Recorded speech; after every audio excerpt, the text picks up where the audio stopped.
Good morning, listeners, and welcome back to Almus Market Mornings with Shikhar Garg.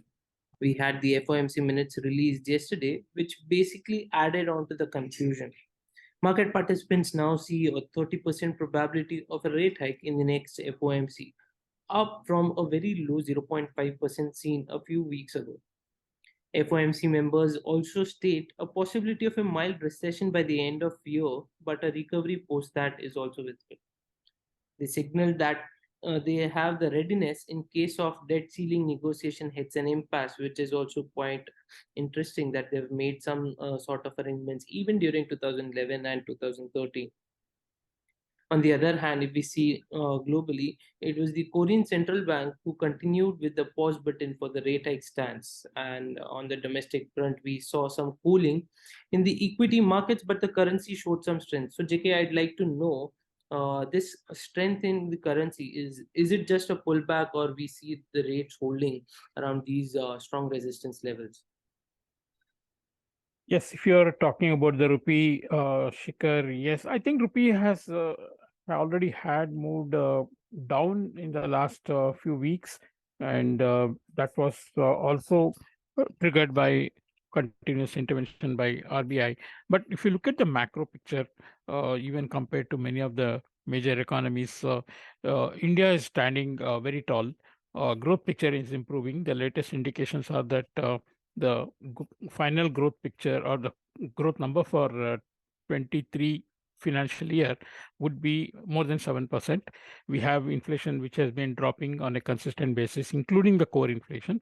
Rates have gone on a pause, and the outlook for 24 is good as well. And domestic macros have been improving, and we also had the external balances improving. So it's not surprising that rupee is not falling away like people would have thought, looking at other currencies. And in fact, we are already trading much closer to all-time highs for the USD INR. So a bit of a pullback from these levels, that too when the picture for the economy is much better, is not surprising. That said, I do not see all-round push for the dollar rupee on the lower side, because with so much of uncertainty in the global market, and it can hold around 80 to 50 levels for the time being, awaiting more developments from the global markets.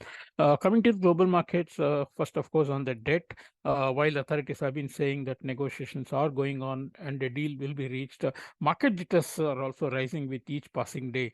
To add to markets' nervousness, Fitch has put United States AAA long-term foreign currency issuer default rating on negative watch, pointing to the brinksmanship over the debt ceiling. So looking at this, the futures in the Dow Jones have already slipped in the Asian times, and also the short-term yields on the securities maturing on June 1st have gone up by more than 18 basis points. And also, if you look at the speeches from the US and US Fed, and also the Fed minutes, you get a picture of heightened policy uncertainty. Waller was one of the members who said that he could be supporting pause in the June. However, he does not support the idea that rate hikes are done with, and there can be more rate hikes if the inflation is not moving down to the target. Then, of course, the Fed minutes, as you said, it leaves a lot of questions rather than answers. Peak rate may be nearer, but it's not in place. And then we have past that is hinted for June, but not beyond. Then data dependency is much more now than what it was earlier. It can go either way. Inflation is still a concern because it's remaining sticky. It's not falling as much as they desire it to.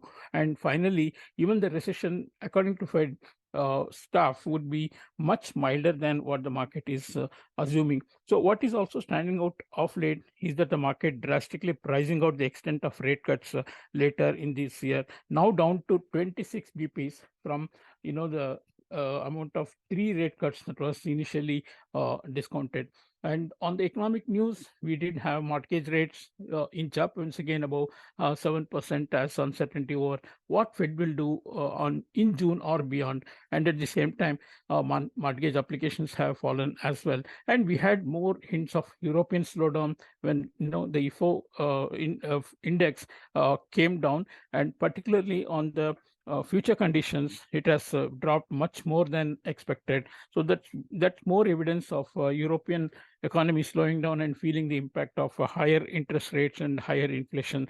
And at the same time, even UK picture has now quite muddled because the inflation did move down from double digit. That's a good. The good news ends there, but the fall in the inflation was much less than what was expected. It came at 8.7% versus 8.2%. And what's more worrying is that the core inflation went to 6.8 from 6.2% in the previous month, and the expectation was also for 6.2%. So there's a lot of policy uncertainty in UK because at this rate, the MPC has to be on keeping their foot on the pedal, and they should be hiking rates at least 2 times more.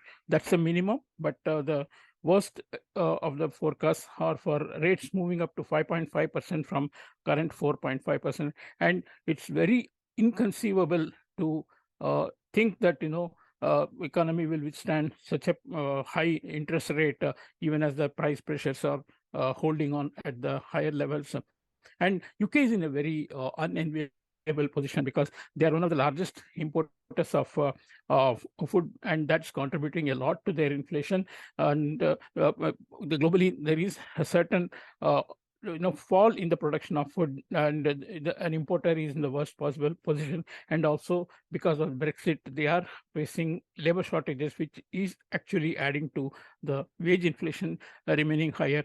So there is Europe, which is seeing some signs of slowdown.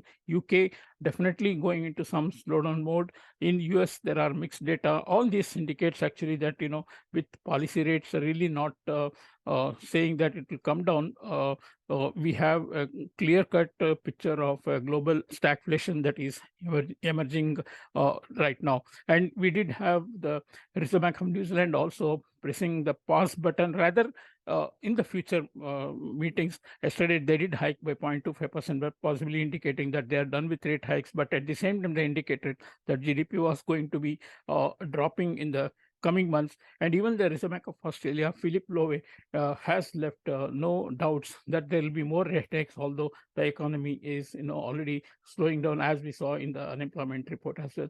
So in this situation, the markets have a deadly combination of policy uncertainties and unresolved debt ceiling issues. So the market jitters seem to have started the downward journey in stocks, while yields are unrelenting with the fears of default, however remote it might be. Fitch action has only added to these. So market price lack of progress on debt ceiling has soured the equity sentiment with in the Nasdaq ending ending 0.6% down, and S&P 500 ending 0.7% down.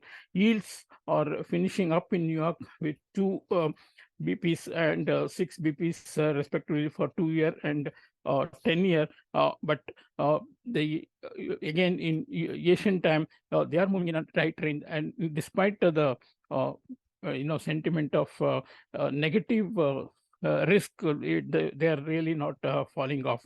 On the forex, of course, USD has been stronger across G10 currencies, led by the 2.2% loss for the New Zealand dollar after hearing about possible rate pause in the face of growth slowing down, and then euro and GBP pushing on to their next support levels, holding on, just waiting for next trigger.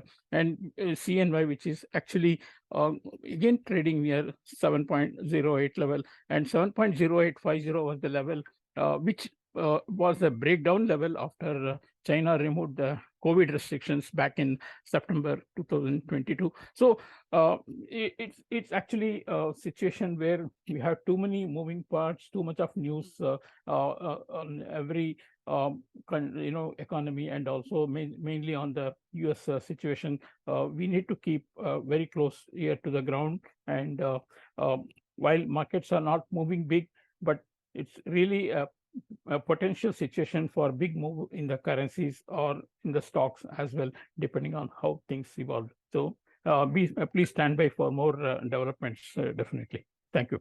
Okay, JK, that was really good. And yes, folks, the current set of situations that we are seeing and the kind of developments that we are seeing across the globe, we definitely believe that a close watch needs to be kept on the kind of developments, because there is a good possibility of good volatile actions coming in. For the day, we have the US and German GDP coming in, uh, while we continue to see some sort of mixed reactions by the market participants. On the debt ceiling side, which puts US credit rating in a negative watch as they continue to have a non-conclusive negotiation on the debt ceiling.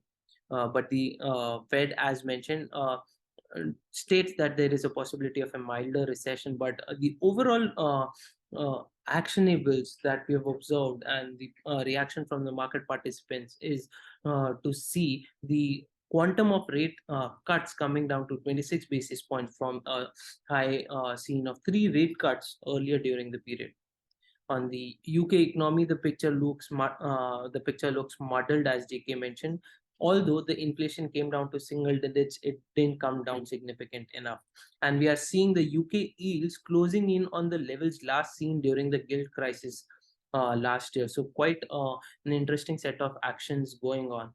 But all said and done, the Indian economy stands tall on the macro front, and the growth picture continues to look good, with external balances improving and other indicators also going in supportive direction. So it needs to be seen how things go ahead, folks. Just keep a close watch on the market, and also a very close watch on your risk. That's it for today, folks. We shall come back again tomorrow with another round of updates. Thank you so much for listening.